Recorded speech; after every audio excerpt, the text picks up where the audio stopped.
ভাবে বক্তৃতা দিব, কিন্তু রুবেলে যে কথাটা বলছে এটা কিন্তু খুব গুরুত্বপূর্ণ কথা। সেটা হচ্ছে যে সামনে ইলেকশন, ফেব্রুয়ারি ফার্স্ট উইকেই ধরো, তার আগ পর্যন্ত দেশের পরিস্থিতি কি হয়, তুমি একটা প্রোগ্রাম করলাম, এখন এটা কতটুকু আমরা আসলে আগায় নিয়ে যেতে পারি। আর হচ্ছে সবচেয়ে ভালো হয় বন্ধু, কারণ এর আগে তো তুমি অনেক জায়গায় গেছি, অনেক জায়গায় ঘুরছি, ঢাকাও কয়েক জায়গায় গেছি। আসলে মানে আমাদের আসলে কী বলবো, এটাকে খরচ এত বেশি যে তোমার পুরো একটা তো এখন কোনটা করবা? যদি ঢাকার বাইরে প্রোগ্রাম করো, এটা করছো যে সুন্দরবন, কারণ আমরা 2022-এর অক্টোবরে ঘুরে আসার পরে ফ্যামিলি নিয়ে আর কোথাও যাইনি। কারণ ঢাকার বাইরে প্রোগ্রাম করতে গেলে ধরো যে ওরকম আসলে আসানোরও কোনো ইয়া পাওয়া যায় না, এই 7-8টা 10টা আবার ঢাকার আশেপাশে যদি করো রিসোর্টে করতে গেলে বন্ধু খরচ বেশি, পার পারসন মানে ধরো যে মিনিমাম 3000, যেটা বললো আরো বেশি হয়। আমি আরো বেশি ডাউন টাউনের কথা বললাম, 4,500-5,000 টাকার মতো যায়।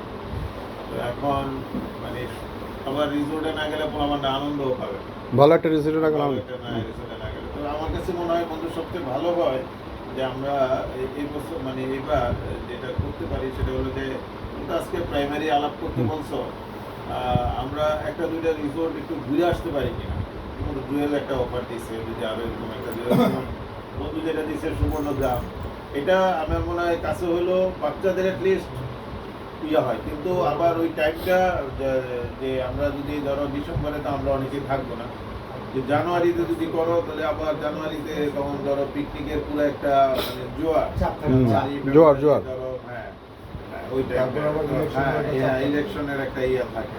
এই জন্য আমার কাছে মনে হয় আমরা একটা দুটা রিসোর্ট আগে একটু দেখি কস্টিং হয়, কস্টিংটা আগে দেখি। কারণ আমরা তোমার এত কষ্ট করে একটা ডে, প্রতিবারই ডেট আমরা ধলাই যে অমুক তারিখে, কিন্তু আমরা করতে পারি না কেন? পরে ঘুরে ঘুরে খরচ হিসাব করে দেখি যে বন্ধু অনেকেই এটার প্রতি একটা ইয়া থাকে। তো এর জন্য আমার মনে হয় আমরা যেহেতু তুমি বলছো যে প্রাইমারি ইয়া, এর মধ্যে আমরা একটু চেষ্টা করি না যে দেখি ডিসেম্বরের ইয়ে কি বলে তোমার যে ইয়ে। আর নাইট এমনি আবার একটা কথা আছে, তুমি রাত্রে থাকতে যাবে তখন আবার তোমার 2,000-4,000 টাকা হয়ে যাবে, ঠিক আছে 5,000ও হইতে পারে। তো এখন আমাকে সবগুলো ক্যালকুলেশন করতে হবে করে তারপরে হলো বসে ফাইনাল ডিসিশন করতে হবে। এখন আমরা যেহেতু রাসেল বলছে প্রাইমারি ইয়া করতে, সেক্ষেত্রে আমার মনে হয় যে এখন আমাদের ট্যুরটা ঢাকার বাইরে বা দেশের অন্যান্য বা সুন্দরবনের কথা বললাম, সুন্দরবনে অনেক এক্সপেন্সিভ ব্যাপক নিয়ে গেলে ব্যাপক এক্সপেন্সিভ, এটা কেউ আমার কাছে মনে হয় না এই টাকাতে আমি থাইল্যান্ড ঘুরে যাবো আসলে অনেক টাকা। তুমি একটা ভালো মানের ইয়া নিতে গেল থেকে 12,000-15,000 টাকা পার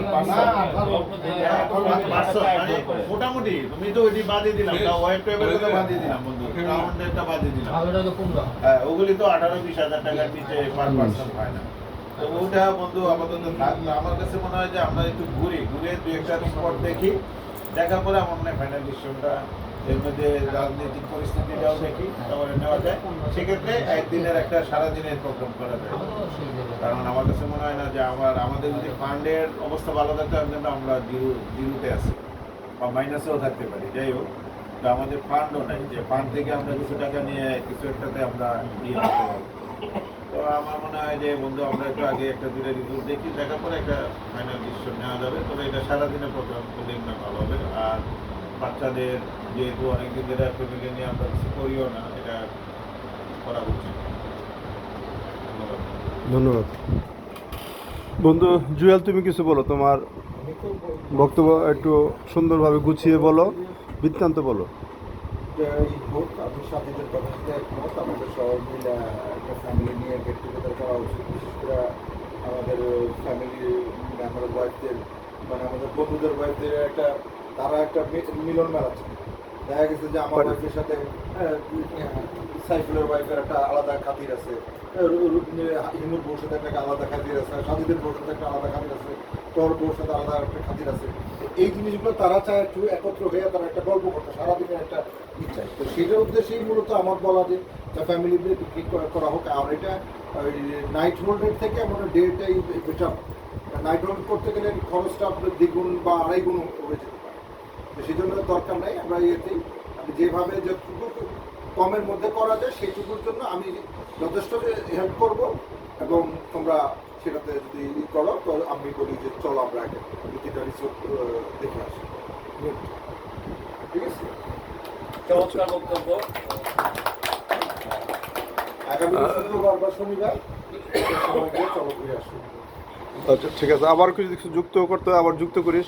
একটু বলো, ইয়ামিন বলো। আমি যে সাজিদ ভাই জুয়েল ভাই রুবেল ভাই সাথে ডে ট্রিপ বা নাইট স্টে বাজে আর কিছু এক্সট্রা কিছু যোগ করতে চাও? যেহেতু আপনি রিসোর্ট হিসেবে আপনি দেখতে পারেন কাজী রিসোর্ট কাপাসিয়া আচ্ছা, এই ব্যাপারে কিছু বলো যে সামনে মনে করো এই নির্বাচন আছে, রোজা আছে, তারপরে একটা যে বললো যে জানুয়ারিতে সবাই জোয়ার থাকবো, সবাই পিকনিক করতে যাবো, এই স্পোর্ট পাওয়ার ব্যাপারগুলো এগুলোও নিয়েও একটু বলো যে এটা আর কি সম্ভাব্যতার কত, হ্যাঁ পরীক্ষা সব কিছু মাথায় রেখে এটা কীভাবে আমরা পসিবল করতে পারি। অলরেডি আপনি দেখবেন যে স্পটগুলি সব বুক হয়ে গেছে। আচ্ছা মানে আমাদের স্পট না পক্ষে থাকে না, আমরা মানে পাবো না পসিবিলিটি খুব 20%। মানে উইকেন্ড ছাড়া উইকেন্ড ছাড়া পাবো। উইকেন্ড ছাড়া পাবে, কিন্তু উইকেন্ড ছাড়া তো করা সম্ভব না, কারণ সবাই আপনারা চাকরি শুক্র শনিবার ছাড়া সম্ভব না। এই পক্ষে আমাদের উইকেন্ড শুক্রবার ছুটি নিতে হবে। আচ্ছা আবার ঠিক সবাই পাবে না, কেউ পাবে না কেউ পাবে না। এবার আবার তামিম ভাই আবার শুক্রবার জানি আবার শুক্রবার পায় না, রবিবার পায়। তো অনেক কিছু আমরা আছে, বলতে পারি অনেক যে প্ল্যান আমরা করতেছে। গেলাম, আমরা গিয়ে দেখে আসলাম, দেখে আসি যেটা আমরা প্ল্যান করলাম যাবো শুক্রবারে। আচ্ছা। এরপরে দিনটা বুক হয়ে গেল, এরকম বড় আচ্ছা।